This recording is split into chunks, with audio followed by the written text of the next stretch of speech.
हर खबर पर होगी आपकी पकड़। डाउनलोड कीजिए ABP live app.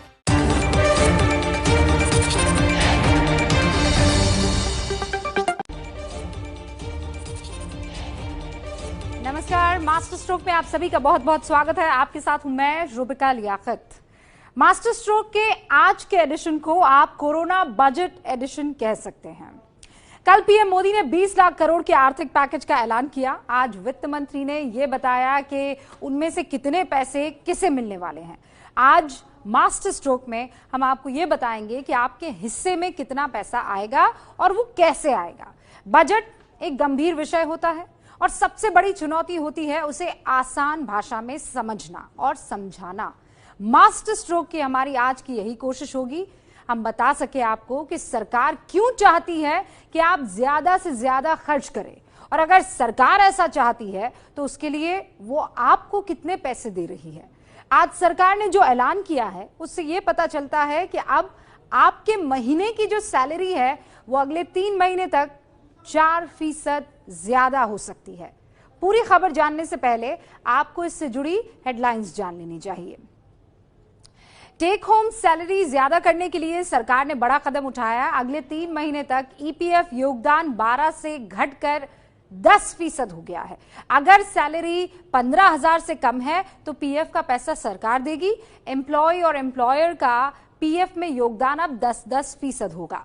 Non salaried के लिए टीडीएस दर 25% कम हुई। कॉन्ट्रैक्ट पर काम करने वालों को इसका फायदा होगा। कमीशन, ब्रोकरेज या हर तरह के पेमेंट पर नई टीडीएस दर अब है। फ्लैट के पोजेशन में 9 महीने की देरी हो सकती है। 25 मार्च के बाद वाले रियल एस्टेट प्रोजेक्ट्स को राहत मिली है।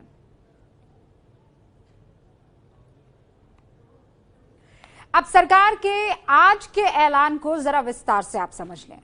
सरकार ये चाहती है कि मार्केट में पैसा और पैसे का जो फ्लो है वो ज्यादा से ज्यादा हो, लोगों के हाथों में पैसा आए ताकि वो उसे खर्च कर सके।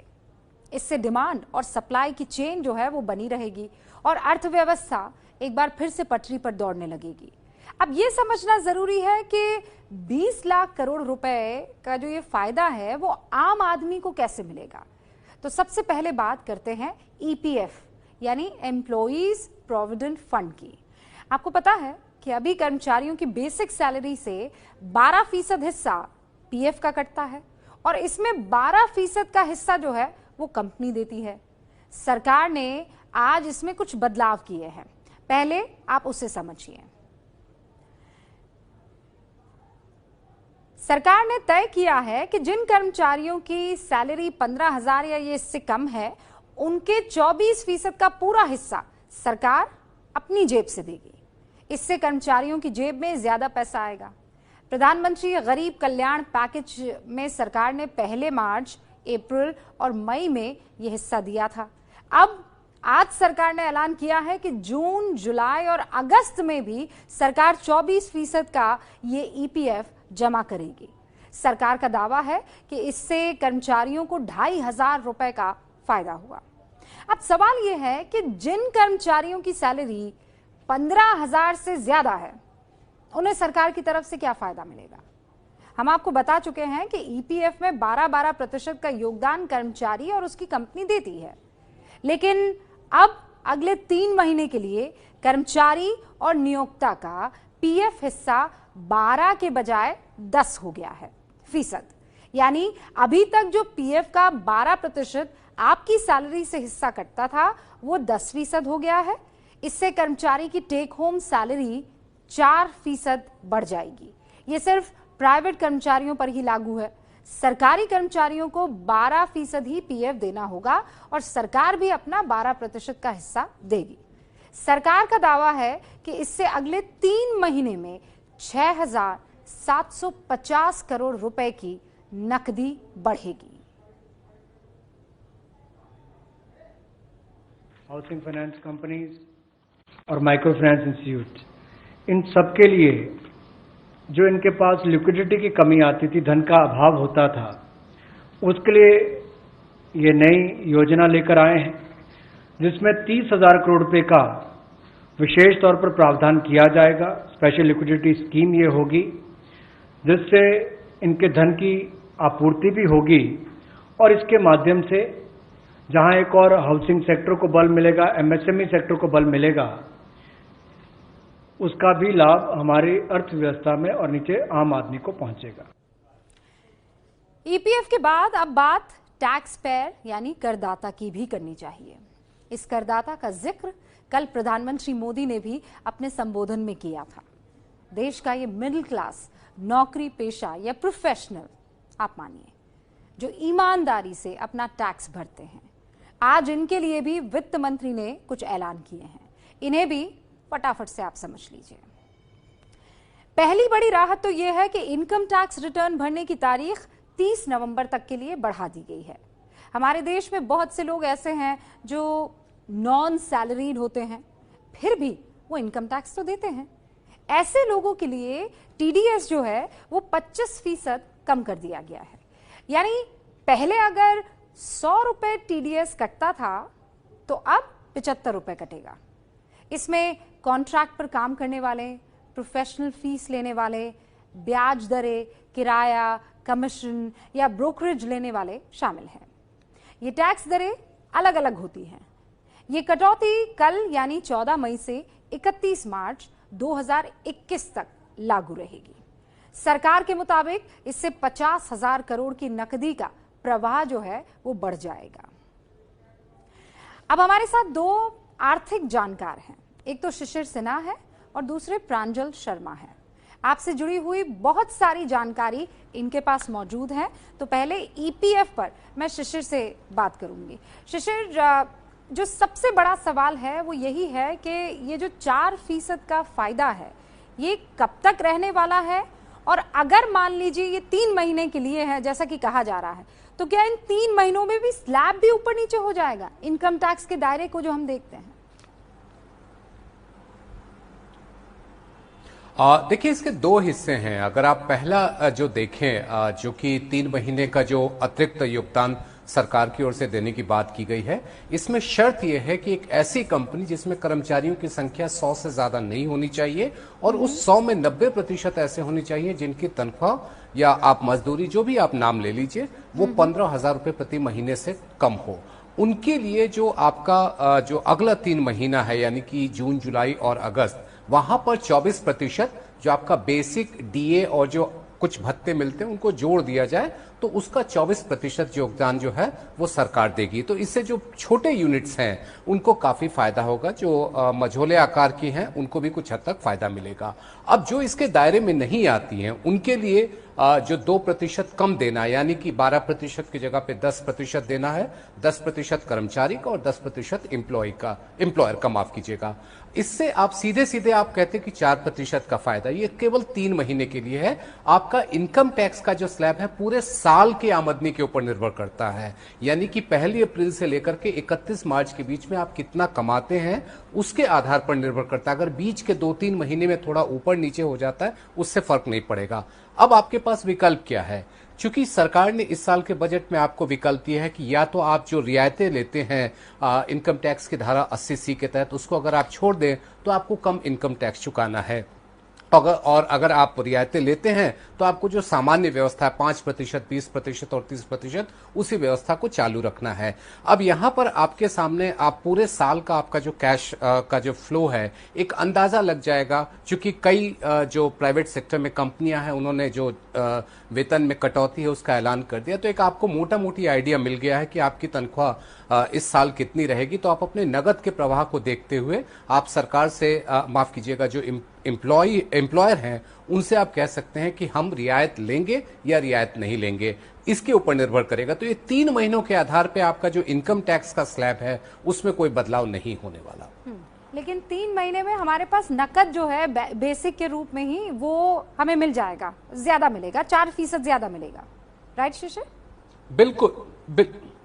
बिल्कुल मिलेगा। और ये एक महत्वपूर्ण है क्योंकि इस समय में आज जरूरत है उपभोग बढ़ाने की, क्योंकि देखिए अर्थव्यवस्था के जो साइकिल होते हैं उसमें उपभोग अगर बढ़ेगा तो जाहिर सी बात है उत्पादन बढ़ेगा, उत्पादन बढ़ेगा तो कंपनियों के लिए काम करने का मौका बनेगा, तो पूरा जो इकोनॉमिक साइकिल है वो स्टार्ट हो जाएगा। और इससे आप जिसे कह सकते हैं कि जो हम सुस्ती के दौर में या कुछ अर्थशास्त्री मंदी की बात कर रहे हैं, उससे अपने आप को कुछ हद तक हम बचा सकते हैं। ओके, मैं आगे बढ़ रही हूं क्योंकि वित्त मंत्री के आज के ऐलान में जो सबसे ज्यादा मदद है वो एमएसएमई को यानी छोटे लघु और मध्यम उद्योगों को मिली गई। इस सेक्टर के लिए कुल 6 बड़ी घोषणाएं की गई है, जिसमें सबसे बड़ा ऐलान है 3 लाख करोड़ के कर्ज देने का। सरकार एमएसएमई की आर्थिक हालत सुधारने के लिए 4 साल के लिए गारंटी फ्री कर्ज देगी। 31 अक्टूबर 2020 तक ये कर्ज लिया जा सकेगा। सरकार के इस फैसले से करीब 45 लाख एमएसएमई को फायदा होगा। सरकार ऐसे उद्योगों को भी मदद देगी जो कर्ज में डूबे हैं या जिन्हें और कर्ज नहीं मिल सकता है। ऐसे उद्योगों के लिए 20,000 करोड़ और 10,000 करोड़ की 2 अलग स्कीम्स जो हैं वो शुरू की गई है। एमएसएमई को ज्यादा से ज्यादा फायदा पहुंचाने के लिए सरकार ने सूक्ष्म, लघु और मध्यम उद्योगों की परिभाषा को भी बदल दिया है। तो आज की ये सबसे बड़ी घोषणा थी। ये जो कोरोना बजट है, इसमें एक तो ईपीएफ यानी आपके जेब में कितना आ रहा है या कितनी आपकी पर्सनल लेवल पर बजट हो रही है, और दूसरा एमएसएमई लघु उद्योगों को कितना फायदा। कल तक जो शायद मीडियम वाले के लिए आता था, वो आज आपके स्मॉल वाले के लिए भी उससे बेहतर ऑप्शंस आकर खड़ी हो गई। तो इससे हमारे कुटीर, सूक्ष्म, लघु, मध्यम उद्योग को बहुत बल मिलने वाला है। एक और बैंकों का हाथ पकड़ना, पैसा देना, दूसरी तरफ से डेफिनेशन चेंज करके उनके आकार और क्षमता को बढ़ाने का अवसर देना, ये अपने आप में क्रांतिकारी कदम इस दिशा में लिया गया है। और इस वक्त प्रांजल भी हमारे साथ जुड़े हुए हैं। जो एमएसएमई को ये इंजेक्शन दिया गया है, ये बूस्टर साबित हो सकता है या नहीं, बहुत आसान शब्दों में समझाएंगे। प्रांजल, इस 3 लाख करोड़ के कर्ज को आप कैसे देख रहे हैं? देखिए रुबिका, ये अगर हम मध्यम और लघु उद्योग को देखें तो ये हमारी अर्थव्यवस्था का एक बहुत ही अभिन्न अंग है। करीब 80% जो हमारा उत्पादन है यहीं से निकलता है। तो अगर इसको ध्यान में रखा जाए तो सही में अर्थव्यवस्था वापस पटरी पे आ सकती है। अब सवाल ये है कि जो आज इस पे अनाउंसमेंट किया है वित्त मंत्री ने, इससे इनको कितना फायदा होगा। देखिए, बिना कोलैटरल के ऋण देना बहुत बड़ा कदम है, लेकिन कुछ बारीकियों में देखना पड़ेगा कि ये नए ऋण की बात कर रहे हैं या जो पुराना ऋण है उस पर किस तरह के सवाल उठेंगे। लेकिन ये साफ है कि इन उद्योगों को पैसे की कमी है, उनको अधिक पैसा आसानी से मिल पाएगा। दूसरी बात, एक ये भी ऐलान किया गया है कि इनका जितना भी बकाया पैसा था वो सब इनको अगले 45 दिनों में दिया जाएगा, चाहे ये सरकारी कंपनियों हो या जो बड़ी कंपनियां हैं उनको भी आदेश दिया गया है कि आप ये पैसा वापस लौटाइए, क्योंकि इनके पास बहुत कम कुशन होता है। इनके पास इतना पैसा नहीं होता है कि वो 2-3 महीने तक काम चला सके। जितना बिकता है उसी से पैसा आता है, उसी से आगे का काम बढ़ता है। तीसरी बड़ी बात यह है कि एक समय पे आपको याद होगा हमारे यहाँ स्मॉल सेक्टर में रिजर्वेशन होता था कि कुछ जो उत्पाद हैं सिर्फ छोटे और मध्यम वर्ग के कारोबारी ही बना सकते थे। उसको हटाने के बाद मैं आपको इसलिए रोकना चाहूंगी कि अगर आप एक साइज के हैं, क्योंकि हम एमएसएमई का जिक्र कर रहे थे और इस वक्त हमारे साथ एमएसएमई मंत्री, आज मैं उन्हें एमएसएमई मंत्री के तौर पर जो है इंट्रोड्यूस करूंगी, नितिन गडकरी साहब जो हैं वो लाइव जुड़ चुके हैं। नितिन जी, बहुत बहुत स्वागत है आपका। मुझे याद है एबीपी न्यूज के शिखर सम्मेलन में ही आपने इस बात को रखा था और बहुत बेबाकी से रखा था कि ब्लेसिंग इन डिस्गाइज हिंदुस्तान के लिए साबित हो सकता है ये कोरोना वायरस। और आज एक कोरोना बजट के तौर पर भी वित्त मंत्री निर्मला सीतारामन ने दे दिया है और उसमें पहला नंबर आया 3,70,000 का। कैसे देख रहे हैं आप इस लोन को? देखिए, अभी मैं आपकी बात को सुन रहा था। ये जो 3 लाख करोड़ अभी एमएसएमई को, 45 लाख एमएसएमई को मिलेंगे। ये 3 लाख करोड़ है वर्किंग कैपिटल जो था, समझो 10 करोड़ का वर्किंग कैपिटल है, तो उसमें 2 करोड़ बढ़ाकर 12 करोड़ होगा, और 2 करोड़ के लिए कोई कोलैटरल देनी नहीं पड़ेगी, क्योंकि जितना लोन लेते हैं उसके लिए गारंटी देनी पड़ती, घर मॉर्गेज करना पड़ता है, प्रॉपर्टी और कुछ करना पड़ता है, तो इसके लिए कोई गारंटी नहीं लेगी, इसका कोई शुल्क नहीं होगा और इसकी कोई फीस नहीं होगी। अब ये 3 लाख करोड़ आने से एमएसएमई को, जैसे सीरियस पेशेंट है, एमएसएमई की हालत भी थोड़ी सीरियस ही थी और ये आईसीयू में थी, तो अब ये 3 लाख करोड़ की लिक्विडिटी आने से एकदम फायदा होगा। दूसरी इंपॉर्टेंट चीज है कि 31 मार्च तक हमने ऑलरेडी 6 लाख एमएसएमई रिस्ट्रक्चर की थी, जिसका जवाब मैंने पार्लियामेंट में दिया था, बैंकों ने किया था। उस मुदत को हमने अब 31 दिसंबर तक बढ़ाया है, और उसमें और एक किया है कि ये सबऑर्डिनेट डेब्ट जो फंड है 20,000 करोड़ का किया है। अब जो गवर्नमेंट बैंकों के नियम में रिस्ट्रक्चर नहीं हो रहा है, ये सबऑर्डिनेट डेब्ट फंड जो है 20,000 करोड़ का, ये उसको हम देंगे डायरेक्ट उसको, जिसके कारण वो बैंक से फैसिलिटी ले सकेगा, तो इसके कारण भी रिस्ट्रक्चर होगा। और मैं मानता हूं कि अभी कम से कम 25 लाख एमएसएमई 31 दिसंबर तक इसमें रिस्ट्रक्चर होगी। बाद में फंड ऑफ फंड जो है 10,000 करोड़ का, ये जो है ये भी बहुत इंटरेस्टिंग बात है, इसको समझने की आवश्यकता है कि इसको अलग अलग फंड मिलाकर ये 50,000 करोड़ होगा, और इसमें जो इन्फ्यूजन होगा इक्विटी के लिए, तो उसके कारण भी इक्विटी में होगा। जैसे अभी मैं एमएसएमई स्टॉक एक्सचेंज की कल्पना कर रहा हूं, और मैं ये मानता हूं कि जैसे बड़े बड़े कंपनियां जो उनके शेयर लेते हैं, वैसे एमएसएमई जिनका रेटिंग अच्छा है वो रेटिंग की व्यवस्था हम करेंगे। अब एक एक एमएसएमई 800 करोड़ का एक्सपोर्ट करने वाले एमएसएमई है, और उनको कैपिटल मार्केट से, जैसे आप छोटे छोटे लोग हमारे जैसे होंगे मार्केट के, वो अपना उनके इक्विटी के शेयर खरीदी करेंगे, और मैं ये फंड उसमें इन्वेस्ट करूंगा, उनको फंड मिलने के लिए, रिस्ट्रक्चर करने के लिए भी मदद करूंगा, इक्विटी के लिए भी मदद करूंगा। और अभी 10 रुपए का शेयर अगर हमने सरकार वो 50 करोड़ अगर इक्विटी खड़ी कर रहे हैं, तो 7.5 करोड़ भारत सरकार उसमें लेगी। ये सीना कमेटी का रिपोर्ट है, तो वो 15% जो पैसा आएगा वो शेयर में मैं खरीदी करूंगा। 10 रुपए का शेयर, शायद 4 साल के बाद मेरे शेयर की कीमत 40 रुपए हो जाएगी, तो बेच दूंगा, वो पैसा रोलिंग घूमता रहेगा, और ये एमएसएमई को लगातार सपोर्ट करता रहेगा। तो ये बहुत अच्छी बात है। और सबसे एमएसएमई की हमने जो लिमिट थी वो भी बढ़ा दी, उसके बारे में बाद में मैं आपको डिटेल में जरूर बताऊंगा। ये सब बातें एमएसएमई की ग्रोथ को एकदम 2 गुना 3 गुना स्पीड से बढ़ाएगा, और उनकी लिक्विडिटी आएगी और उनकी प्रॉब्लम कम हो जाएंगे। हम सब ये बात जानते हैं नितिन गडकरी साहब के एमएसएमई जो है उसका योगदान 25 से 27% है। आप ही का ये कहना है कि अगर हमने उसे बढ़ा दिया, 2 गुना कर दिया, या 2 गुना से थोड़ा कम, लेकिन अगर कर दिया तो हिंदुस्तान एक अलग पायदान पर होगा। क्या अब आपका टारगेट यही है? देखिए, उसमें ऐसा है कि एमएसएमई का टोटल जीडीपी के ग्रोथ में 29% कंट्रीब्यूशन है। ओके। दूसरी बात, हमारे देश का जितना एक्सपोर्ट होता है वो 48% हमारा एमएसएमई से होता है। तीसरी इंपॉर्टेंट चीज है कि अभी तक 11 करोड़ जॉब एमएसएमई ने खड़े किए हैं, और कुछ लोगों ने रजिस्टर किया है, किसी ने नहीं किया है। और ये सर्विस सेक्टर और मैन्युफैक्चरिंग सेक्टर दोनों को मिलकर ये माइक्रो, स्मॉल और मीडियम 3 प्रकार की कैटेगरी है। अब मैं मानता हूं कि ये 6.5 करोड़ बहुत से लोगों ने रजिस्टर नहीं किया है। अब लिमिट बढ़ाने से और रजिस्टर करा, और मैं सब लोगों को आह्वान करूंगा कि आप रजिस्टर हो जाइए, ताकि आपको इस स्कीम का फायदा होगा। और निश्चित रूप से मैं कहना चाहता हूं कि ये 29% जो ग्रोथ है जीडीपी में, ये हम लोग 50% तक ले जाना चाहते हैं, और जो एक्सपोर्ट है वो 60% तक ले जाना चाहते हैं, और 5 साल में 5 करोड़ नए जॉब क्रिएट करना चाहते हैं। इसमें और एक महत्वपूर्ण निर्णय है कि जो हमारा हैंडलूम है, हैंडीक्राफ्ट है, रूरल, ग्रामीण और वनवासी क्षेत्र के उद्योग है, इसको विलेज इंडस्ट्री हम कहते हैं, उसका टर्नओवर 88,000 करोड़ है, और ये मेरे लिए सबसे इंपॉर्टेंट है।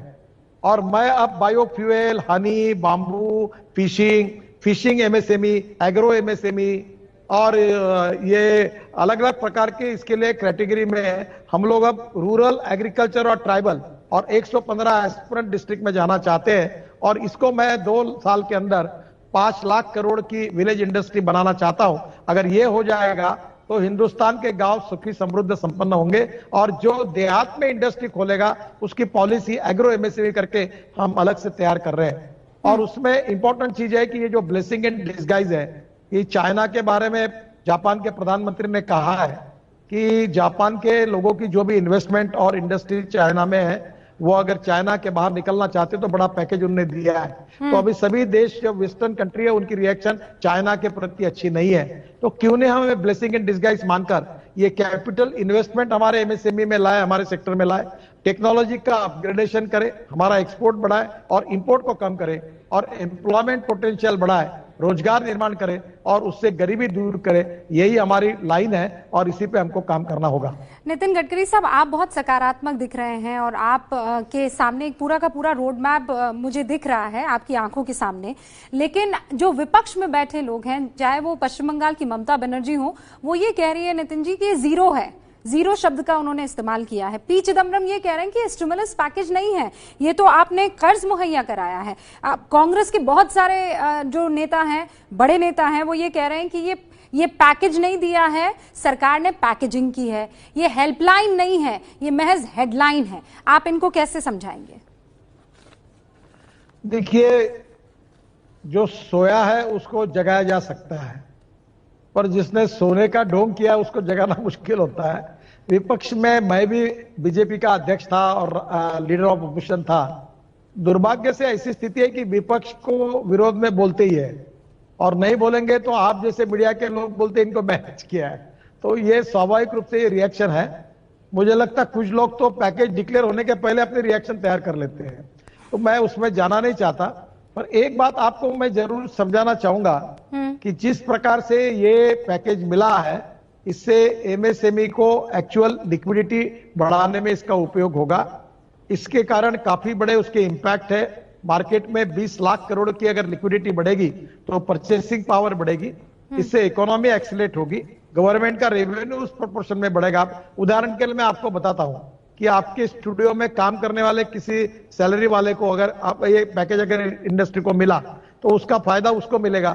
अब उसको 10,000 रुपए का फायदा मिलेगा तो मार्केट में जाएगा, लड़कों के लिए कपड़े खरीदी करेगा, तो कपड़े खरीदी करेगा तो गवर्नमेंट को जीएसटी मिलेगा और फिर जो कपड़े वाला जो है जिसके खरीदी की है वो जाके और कुछ खरीदी करेगा तो उसका जीएसटी मिलेगा। तो धीरे धीरे ये कोई पैसा रुकता नहीं, ये नदी जैसा बहते रहता है, ये मल्टीप्लाई होता है और इससे सरकार का रेवेन्यू भी बढ़ेगा, इकोनॉमी की ग्रोथ भी होगी, पर कैपिटा इनकम बढ़ेगा और स्वाभाविक रूप से वर्ल्ड में जब आर्थिक संकट आते हैं तो इसी प्रकार से लोग काम करते हैं।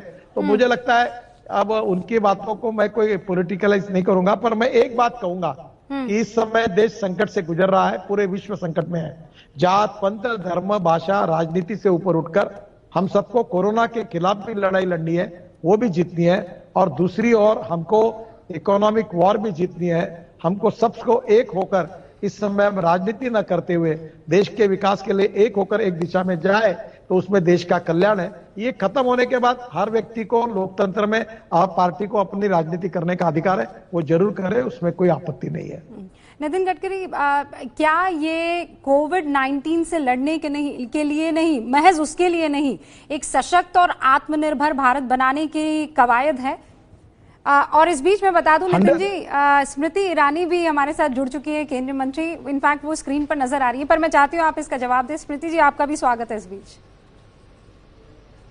जी देखो, नितिन, बिल्कुल सही बात है कि हमारा स्वावलंबन और स्वदेशी ये दो मंत्र हमारे हैं, और मैं ये कहता हूं कि there is a difference between two words, modernisation and westernisation, और इसलिए मॉडर्नाइजेशन के समर्थक है, आधुनिकीकरण के समर्थक है।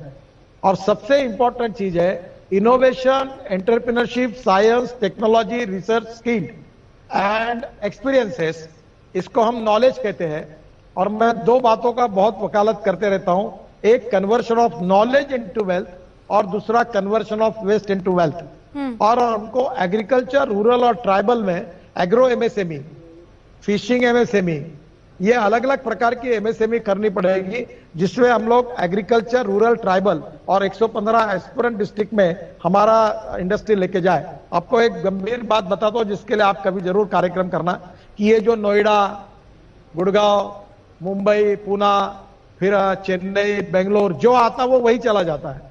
तो मुझे लगता है इंडस्ट्री का डिसेंट्रलाइजेशन करना चाहिए। मैं एक्सप्रेस हाईवे बना रहा हूं और उसके बाजू में बड़े बड़े इंडस्ट्रियल क्लस्टर बनाने की बात सोच रहा हूं, स्मार्ट सिटी, स्मार्ट विलेज बनाने की बात कर रहा हूं। थोड़ा सा हमको अब ये इंडस्ट्री का डिसेंट्रलाइजेशन भी करना पड़ेगा। जरूर कभी मौका मिलेगा तो इसका डिटेल पिक्चर में आपको जरूर बताऊंगा। पर मेरा विश्वास है कि प्रधानमंत्री ने बहुत ऐतिहासिक Okay. रिवोल्यूशनरी 20 लाख करोड़ का टोटल जीडीपी के 10% ये दिया हुआ है। ये बहुत बड़ा निर्णय है। प्रधानमंत्री जी का मैं अभिनंदन करता हूं और इससे एमएसएमई जो आईसीयू में थी वो बाहर निकालकर दौड़ने लगेगी और देश की इकोनॉमी सुखी समृद्ध संपन्न बनेगी और सुपर इकोनॉमिक पावर बनेगी और हम उस दिशा में आगे दौड़ेंगे, ये मेरा विश्वास है। सर, जाते जाते एक आखिरी सवाल पूछना बहुत जरूरी है, क्योंकि खबरें ये आ रही हैं कि नितिन गडकरी जब इन सारे आर्थिक पैकेजेस का जिक्र कर रहे थे और डिटेल में समझा रहे थे, क्योंकि कोरोना को लेकर है, इस कोरोना वायरस को लेकर क्या आपको ऐसा लग रहा है कि ये वायरस जो है वो लैब जेनरेटेड वायरस है? देखो, वायरस दो प्रकार के होते हैं, नेचुरल और आर्टिफिशियल। तो मुझे लगता है, मैं कोई इसका एक्सपर्ट नहीं हूं, पर ताकि मेडिकल प्रोफेशन में और साइंटिस्ट के पास इसका ठीक से जवाब नहीं होने के कारण ऐसा लगता है कि ये आर्टिफिशियल है। मैं कोई विवादों में गिरना नहीं चाहता, पर जल्दी ही इसका वैक्सीन आ जाएगा और इसकी डिटेक्शन सिस्टम आ जाएगी, और डिटेक्शन सिस्टम और वैक्सीन अगर आ जाएगा तो स्वाभाविक रूप से हमारी काफी प्रॉब्लम रिजॉल्व हो जाएगी। इतना ही मैंने उसको इलॉबरेट किया है। बाकी फिर क्या, जैसे बाकी दुनिया भर की विवाद और वाद चल रहे हैं, उसमें मैं गिरना नहीं चाहता। ये मेरा एक इनोसेंट व्यक्तिगत मत है, वो केवल मैंने बताया कि नेचुरल एंड आर्टिफिशियल।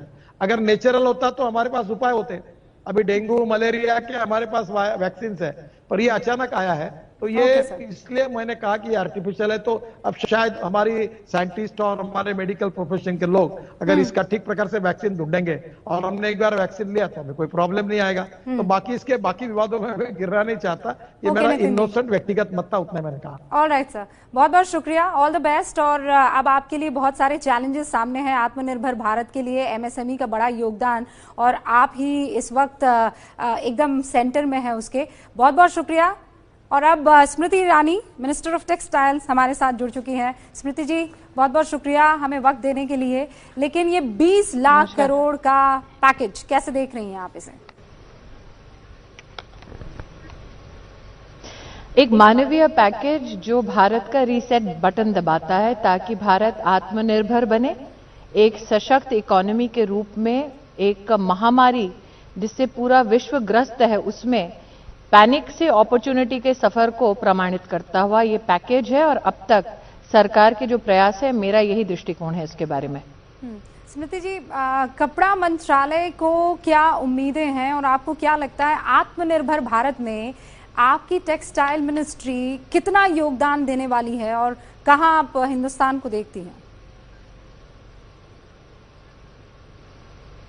माननीय प्रधानमंत्री जी ने कल अपने राष्ट्रीय उद्बोधन में पीपीई किट्स के बारे में उल्लेख किया था, और रूबिका जी, उन्होंने जो कहा आज मैं उसे दोहराना चाहती हूँ। एक हिंदुस्तानी के नाते इस बात का निश्चित गर्व कर सकती हूँ कि 1 मार्च तक हमारे देश में पीपीई किट्स नहीं बनाए जाते थे, और उसका कारण ये था कि जो मूलभूत सुविधा थी उसको बनाने की या जो टेक्निक थी उसके संदर्भ में विशेषता हम लोग इंपोर्ट्स पर ही ध्यान देते थे। जब विपदा आती है तो लोग अपने घरेलू स्ट्रेंथ्स के ऊपर ध्यान देते हैं, और वही बात पीपीई किट्स के लिए हुई जो एक टेक्निकल टेक्सटाइल का हिस्सा है। ये अलग बात है कि माननीय प्रधानमंत्री जी ने 1 फरवरी को बजट के माध्यम से राष्ट्र में पहली बार एक नेशनल टेक्निकल टेक्सटाइल मिशन की घोषणा की, जिसके लिए 1480 करोड़ का उन्होंने आवंटन करवाया। लेकिन 1 मार्च में जब एक लॉकडाउन की स्थिति की ओर हम सब बढ़ रहे थे, ऐसे में इंडस्ट्री का ना होना, और आज मैं जब आपसे बात कर रही हूं रूबिका जी, कल प्रधानमंत्री जी का उद्बोधन में यह उल्लेख हुआ कि 2 लाख पीपीई किट्स बन रहे हैं देश में प्रतिदिन। आज वो आंकड़ा 3 लाख को पार कर चुका है। तो वो देश जो लॉकडाउन में था 25 मार्च से लेके, वो बिना किसी कंपनी को आज लॉकडाउन की परिस्थिति में 200 कंपनीज खड़ी हो जाती हैं, वो हिंदुस्तान की काबिलियत को प्रमाणित करती हैं, और उसी में आत्मनिर्भर भारत का भविष्य प्रधानमंत्री ने हम सबको कल दिखाया। तो जब आप बात करती हैं कि हम टेक्सटाइल की दृष्टि से इस पैकेज को कैसे देखते हैं, जी जी पूरी कीजिए अपनी बात। 80% टेक्सटाइल का सेक्टर एमएसएमई है। तो जो 45 लाख एमएसएमई यूनिट्स को समर्थन की बात आज वित्त मंत्री ने की, उस 45 लाख यूनिट में अगर आप मात्र ये माने कि 10 लोग काम करते हैं, तो आज जो 3 लाख करोड़ की बैंक गारंटी की सरकार ने घोषणा की, इसका मतलब लगभग 4.5 करोड़ लोगों की नौकरी को सुरक्षित करने का ये ऐलान है। दूसरा, एमएसएमई की डेफिनेशन को, परिभाषा को आज बदलने का उल्लेख किया वित्त मंत्री ने। हाँ।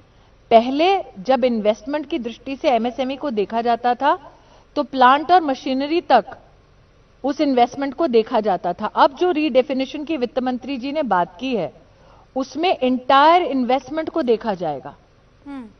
साथ ही बहुत सारे ऐसे वर्टिकल्स हैं जिसमें आज घोषणाएं वित्त मंत्री ने की, चाहे वो ईपीएफ की कंट्रीब्यूशन हो जो हमारे मजदूरों की आर्थिक सुरक्षा से संबंधित है, चाहे वो सबऑर्डिनेट डेट की बात कर हो, रही है, आप वो मजदूरों की बात कंपनियां कर जो रही हैं। बैड डेट की ओर बढ़ रही। जी, आप जी। मजदूरों की बात कर रही हैं। राहुल गांधी वो ये कह रहे हैं कि ये श्रमिक कानून में जो अलग अलग राज्यों ने बदलाव किए हैं, मैं पढ़ के सुना देती हूँ आपको। हम कोरोना के खिलाफ मिलकर संघर्ष कर रहे हैं, लेकिन ये मानव अधिकारों को रौंदने, असुरक्षित कार्यस्थलों की अनुमति, श्रमिकों के शोषण और उनकी आवाज दबाने का बहाना नहीं हो सकता है।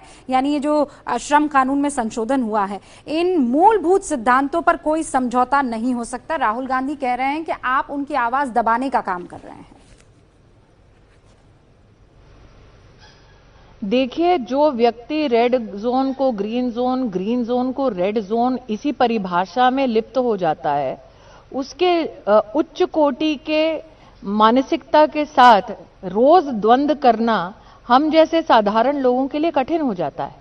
क्या राहुल गांधी का यह मानना है कि अगर पॉलिसी रिफॉर्म में पंजाब आगे बढ़ता है तो पंजाब जिसमें कांग्रेस की सरकार है वो रौंदती है लोगों के अधिकारों को?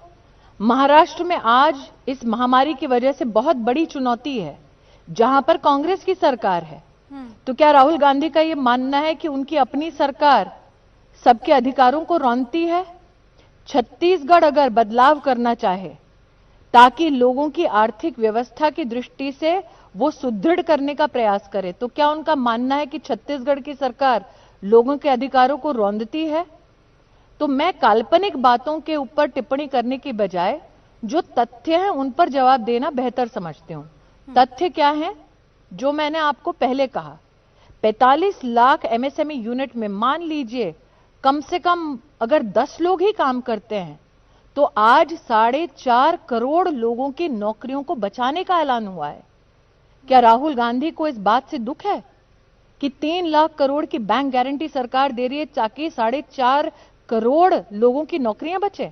चिदम्बरम ये कह रहे हैं, स्मृति ईरानी जी, की है आज वित्त मंत्री ने फिस्कल स्टिमुलस पैकेज नहीं है जी, ये कर्ज मुहैया करा रहे हैं। कांग्रेस ये कह रही है ये पैकेज नहीं है, ये पैकेजिंग है, ये हिंदुस्तान के लिए हेल्पलाइन नहीं है, ये हेडलाइन है, झुनझुना है।